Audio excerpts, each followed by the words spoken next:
Mr. President,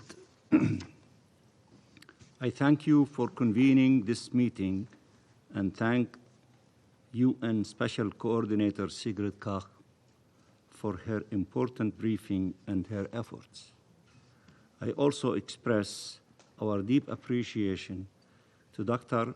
Ferouz Sidwa for his compelling briefing, for his service to save wounded Palestinians, especially children in Gaza, and for his appeals for an end to this brutal war on our people.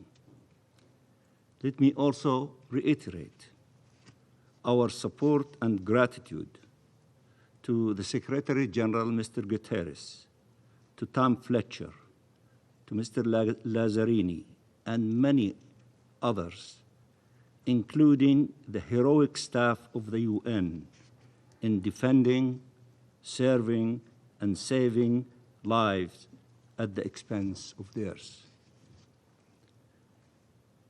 Mr. President, there is cruelty in the bombardments, cruelty in the wanton destruction, cruelty in the blockade, and even cruelty in the distribution of very limited aid.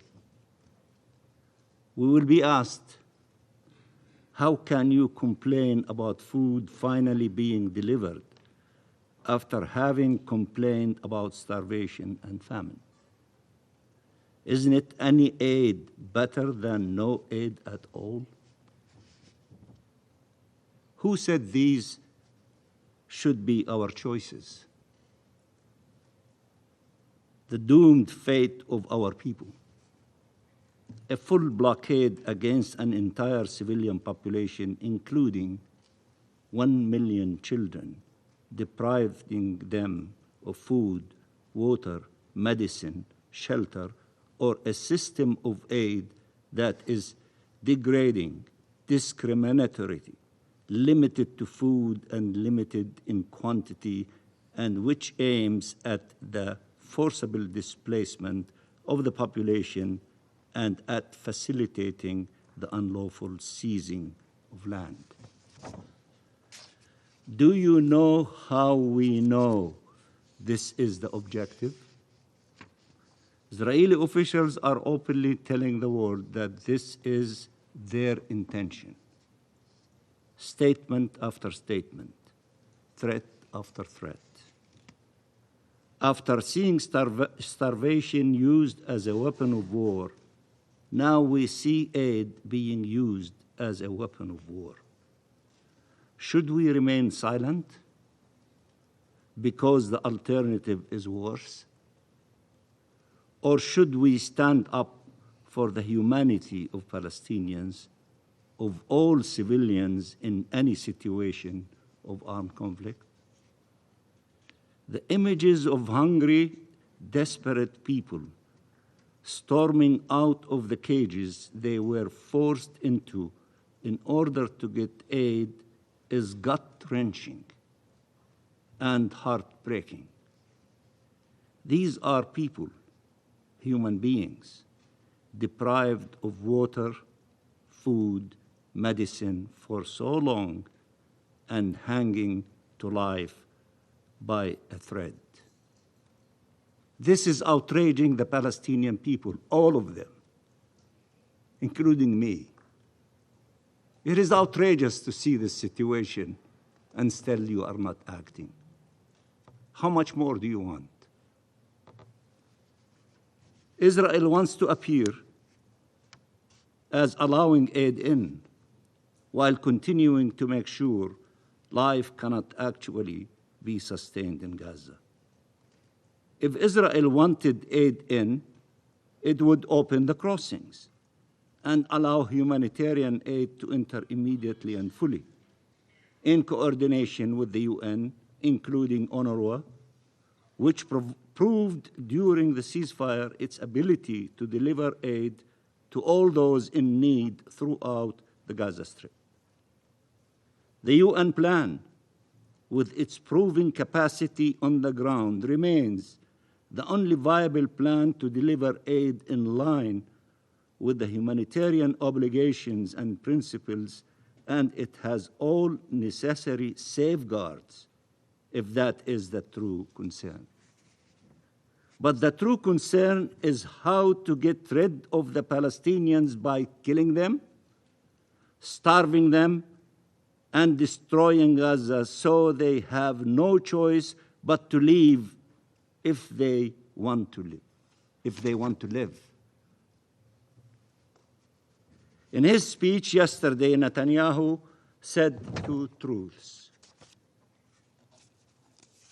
The first is a Freudian slip, and I quote, "When you try to target civilians, you invariably hit civilians." End of quotation. And indeed, Israel has been hitting civilians. The second truth is, and I quote, "You always demonize before you annihilate." Let me repeat it. You always demonize before you annihilate. End of quotation. He was saying that as a historical lesson for all. What did he say about Gaza? And I quote, "This is the war of good against evil, the beginning of a determined war that is being waged on the battlefield. It is being waged against the human animals," that's us, "against the monsters," that's us, "that attacked us with hideous brutality 20 months ago, and we will defeat them and annihilate them. They will not remain. They will not remain." End of quotation. He repeated yesterday, and I quote, "This is a war of civilization against barbarism." End of quotation. We have to ask, is it civilized to bomb indiscriminately, to commit daily massacres, to kill entire families, to destroy all the requirements of life and survival for over 2 million people, including 1 million children? Is it civilized to blockade and to starve a people? If this is civilized, what is barbarism then? Is it civilized to bomb schools, serving as shelters for displaced civilians? When you see the images of 6-year-old Ward al-Sheikh Khalil, the first question should be, how did she find herself amidst the flames, which my brother Ammar showed you the picture? It is because of an Israeli strike on a school turned into a shelter. 36 people were killed in that strike, mostly women and children. Ward survived, but her mother and 5 of her siblings did not make it out of the burning buildings. And again, my brother Ammar showed you the pictures. She will forever have to live with that trauma. And as the distinguished brother Ferouz told us, 50% of those who are under 5 years old are not looking for life. They are looking for death because they cannot bear the pain of losing so many of dear ones, of their families and siblings. If we stop this genocide before she is killed too, Ward. Dr. Najjar, who was honoring her noble mission as a doctor trying to save lives, saw her children as they arrived to the hospital, their bodies burned and already dead. She lost 9 of her 10 children. A horror and trauma the mind cannot comprehend.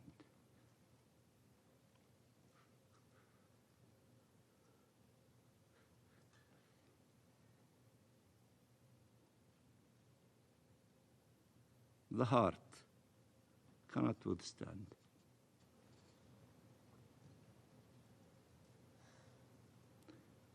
Since Israel broke the ceasefire in March, over 1,300 Palestinian children have been killed, and around 4,000 have been injured. These are children. Children. And still, a war against barbarism. Children.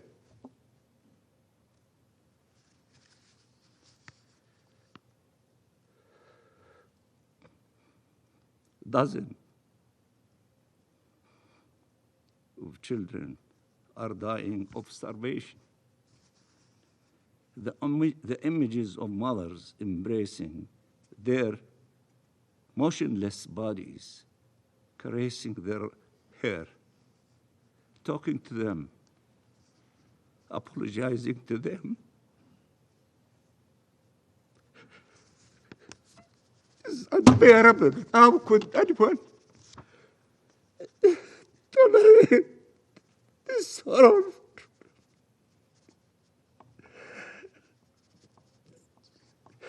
Excuse me, Mr. President.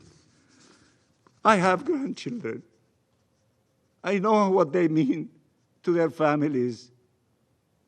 And to see this situation of the Palestinians without us having hearts to do something is beyond the ability of any normal human being to tolerate. Flames and hunger are devouring Palestinian children. This is why we are so outraged as Palestinians everywhere, the 14 millions of us in the occupied territories, in the diaspora, in the refugee camps, in far places, all the way to California and in between. We love our children. We love our people. We don't want to see them going through this tragedy and this savage attacks by those who claim the virtues of fighting against barbarism. But Netanyahu mocks claims of starvation in Gaza, despite the overwhelming evidence. And what proof does he rely on? That Israel takes thousands of prisoners and photograph them half naked, and that you can see they are not starving. He is speaking of the prisoners parked in trucks by the hundreds, or in the open last winter and the one before, including children. More inhumane and cruel treatment, more dehumanization, more disregard for basic human decency. Netanyahu claims that Israel is supplying the population with essential requirements: food, water, medicine. That's why and I quote him, that's why you didn't have mass starvation at all, he says.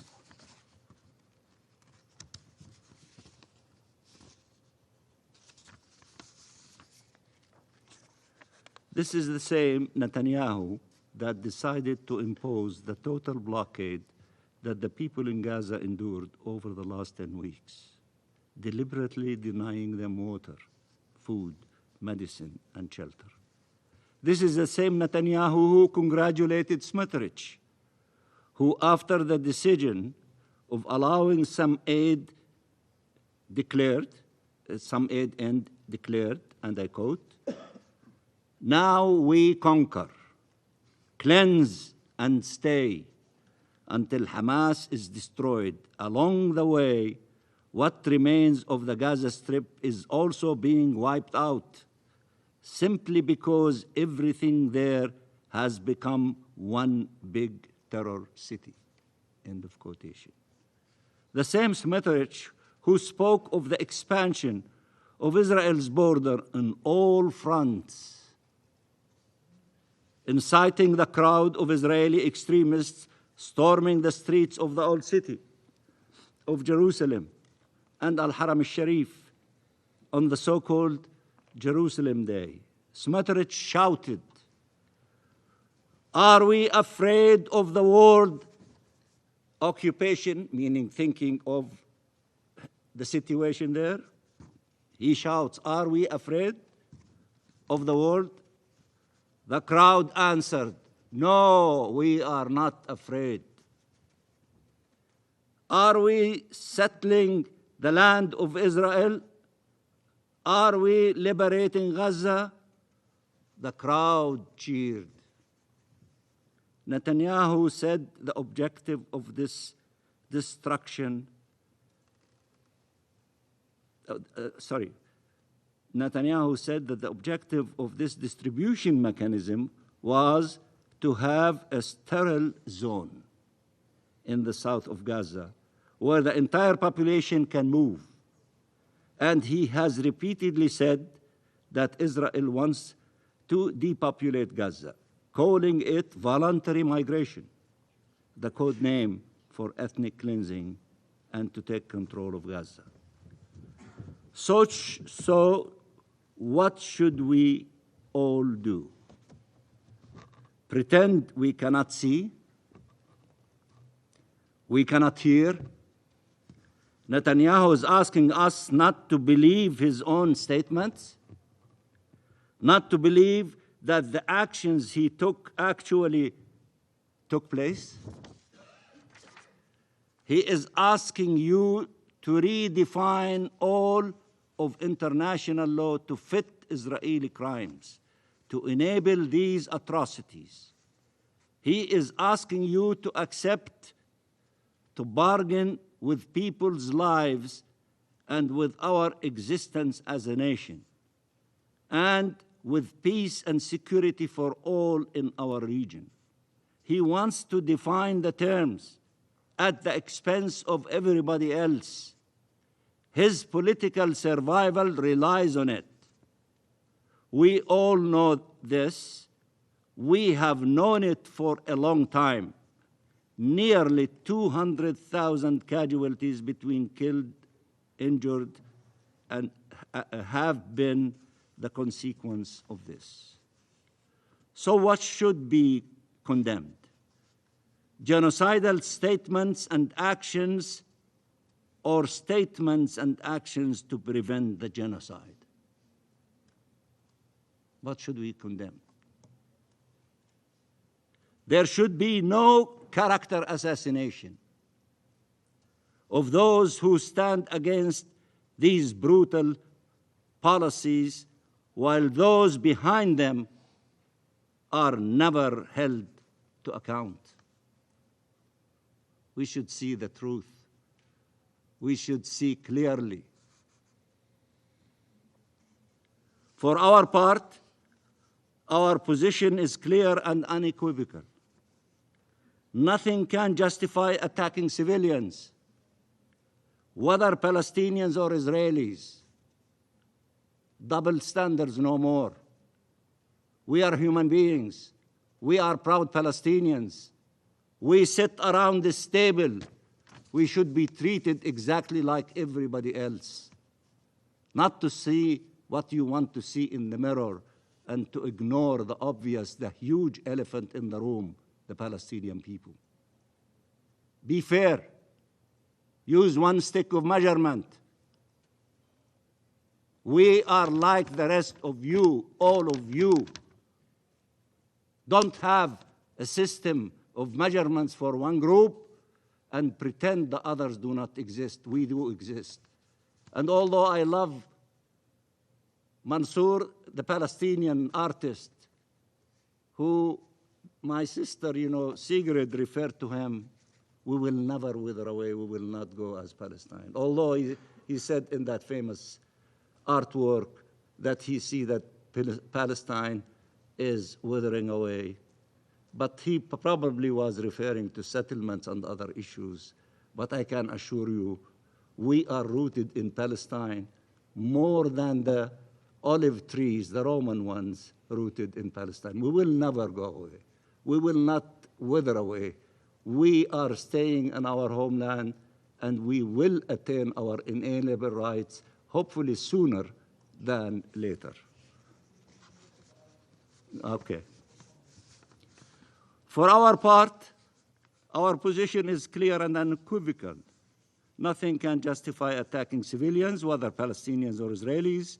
We reject dehumanization and double standards. Palestinian lives are not less important, less sacred, less worthy of protection. Mr. President, President Trump, together with Egypt and Qatar, is making every effort towards a permanent ceasefire that could end the killing, release hostages and prisoners, begin to end the horrific humanitarian situation, lead to the withdrawal of Israeli forces. The Palestinian Authority is ready to fully assume its responsibilities in the Gaza Strip, both in terms of governance and security, with international support and presence. President Trump said he wants to see peace prevail in the region. That is the Trump plan, not the distorted version promoted by Netanyahu to pursue the war. It is time for all states to do what is necessary to end this genocide, break this siege, end this illegal occupation, achieve the independence of the state of Palestine and the two-state solution and peace.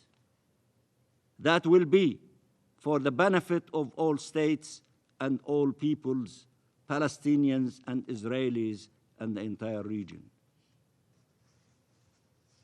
If the Security Council does not act, there is nothing that prevents you from acting in your national capacity. Act in your national capacity. Do something. Stop this crime from continuing against the Palestinian people, this genocide. Let's not try to shift the blames of those who are not acting. Show us your true character, your commitment to international law, your commitment to justice. You can act. And by acting in your national capacity also, you might inspire the Security Council to act in its collective, powerful capacity. This is not a so-called reward or gift. This is the right of the Palestinian people to life, to live as a free people, to live in peace, security, and with human dignity in their homeland, side by side, in peace and security with Israel. These decisions can no longer be deferred. States must act within these halls at the national level, collectively, and at the upcoming international conference in June. They need to show that their resolve far outweighs the will and sinister plans of the enemies of peace. Free Palestine, as hundreds of millions of people are screaming in the streets in every corner of the globe. Free our region from occupation and wars. It has all gone on for far too long. The human toll and suffering are more unbearable than ever. There must be an immediate ceasefire. There must be unimpeded humanitarian aid and protection for our people.